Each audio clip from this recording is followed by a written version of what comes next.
I think you guys have heard me say I love 1-0 wins, and that's a good team win from the group.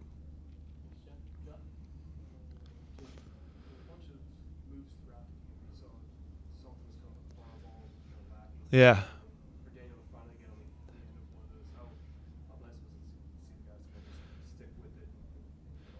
Yeah, it was good. It's obviously a really good ball put in by Kai also. And Danny has a way, and I've said this before, of almost I don't know if he goes invisible or what, but he has a way of kind of ghosting in from a deep spot, and teams just lose track of him. And he's done it enough times that it's not it's not luck. He has a real knack for popping up at the right place at the right time, and he gets lots of goals that way, not just here in Hungary as well. He's a special player. He now, when you look at his stats, it's quite impressive for what he's doing. And, we sit in a good spot because the players, have embraced kind of a new formation. Is it my favorite formation? No, but at the same time, I think with the players we have, it puts our best 11 at the moment on the field. And, they've executed well. So really good for Danny to pop up in the box and get a Danny type of goal.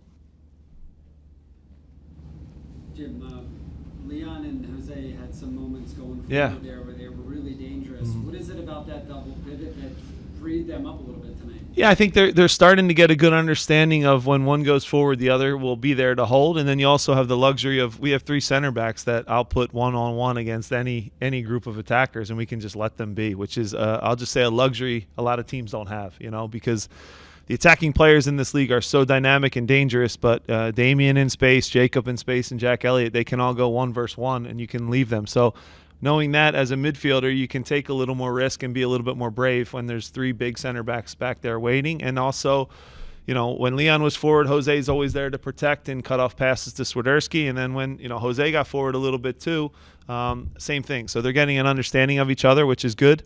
It's a formation I think we can go to. And, look, we all want to be like Man City, right? Of course, we'd like to all that Pep's almost made it this fake thing for people to chase because it's impossible to do what they do. So I watch teams like Brentford, and I watch what Brentford does. And when they play at home, they play a certain way, similar to how we play, 4-4-2 diamond, and we go and we get after the game and we high press against certain teams. When they go on the road and they play against the top six teams, if you look at it, they play in a back five. They're a little more stable. They take a little less risk, but they also get points against the top teams. So I'm not saying we're a lower team, but I also know that we're a team that, I think it's something we can go to now when we go on the road against the upper tier teams. Now we can go to this back three, which I really like. So you're always looking for little things to add to the group, and to the players' credit, man, they've taken on a new formation in a pretty quick amount of time and have done well. And that's a credit to the three, right? Damian, it's a credit to Damian, it's a credit to Elliott, and it's a credit to Glesnes. So as they kind of go, I'm rambling now, but I'm going to keep rambling. If you play with a back three, a back five, or a back four, it doesn't really matter, right? When we play with a three, that means there's 7 guys to go and hunt the ball, and we want them to be aggressive. If it's 4, the 4 control the space, stepping and dropping, and now you have 6 guys to hunt the ball. So the benefit of the 3 is we have 7 guys that will just go and press, which is good. And I think we turned them over a few times in some tough spots, and we can still get better for sure, but it's a good win tonight. To the point about the 3 backs, I know we asked you about this sitting near the game. Had you hoped to maybe get enough of a lead to get one of them out of there or rest them, or what was the plan? Sure. You always would love to score a few more goals and start to save legs for Montreal for sure. But this is a critical 3 points. So our full focus was on this 90 minutes, get the points. We'll have to probably rotate and adjust on the weekend. But as you guys have heard me say, with the minimal travel, our Saturday to Wednesday, our guys can recover and do this no problem. Now the turnaround from Wednesday to Saturday on 2 days rest with 3 games on their legs is a little bit different. So we'll have to kind of tweak and adjust. We'll see what Montreal, see what personnel, that they ran out on Wednesday and kind of adjust to what they did. But it was critical to go all in for these 3 points. We'll regroup and we trust the guys to recover quickly, but we'll have to make some changes for sure against a Montreal team that'll be coming in here for some points as well.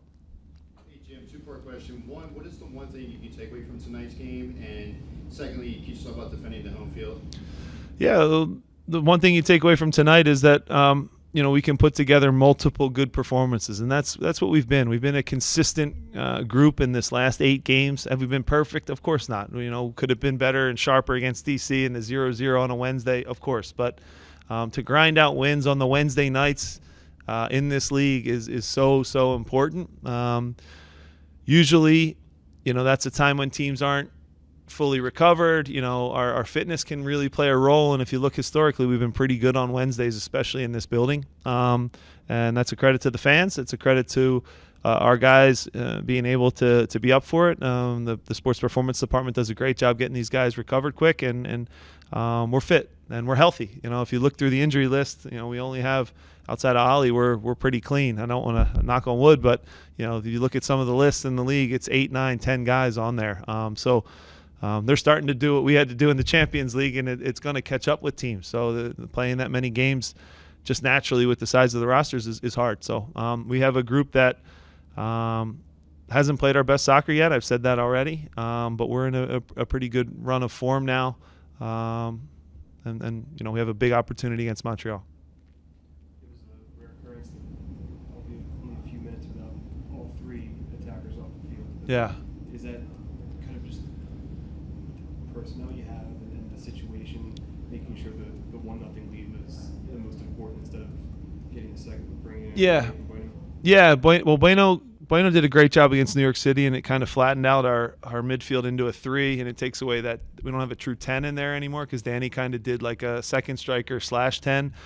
And then at the very end, I don't have ambitions of playing Nathan Harriel as a striker, but what we're thinking there is they had, if you look out on the field at that stage of the game, they had 5 guys that are 6'4" and bigger, and Nathan's one of our best headers. So defensively, they started to get corners, and you're going, all right, if it comes down to that, let's have a guy that can really attack the ball and run around as a striker for a little bit and fight for things. But yeah, personnel-wise, we went with that decision just to kind of close the game out at the end. Jim, you talked about at the beginning of the season how the offense is the last to click, and if you look compared to last season to where you guys are now, you guys are creating more goals and you guys are scoring more goals as well. What's been the difference from this year to last year? Yeah, look, every season's different. We do have the same personnel for the most part. It's our same group. We've added to some depth to the roster for sure, but it's the same group of guys. We have 3 pretty good players that are away with the U20s right now. We have a captain that's not with us, but we still have ways to grind out wins, which is, I think, the sign of a good, consistent, team. Are we flashy and sexy when we do it every week? No, we're not, but I'll still sign up for 3 points, and the fans go home happy tonight, and we know we can get better. So I think this team, as everyone gets back and everybody gets fit, we'll only continue to improve, and we'll continue to work hard to try to move up this Eastern Conference. It's a good time to try to separate. You guys see where the Eastern Conference is. You can get lost in that shuffle, and then all of a sudden there's 5 games left in a year, and you go, oh man, we better, you got to win, must win start to happen, and you want to separate now rather than wait till the end of the year. And I say that to our guys all the time. I don't know if they listen or not, but I think they get the message, and I think they trust me on that one. Cool. Thanks, guys.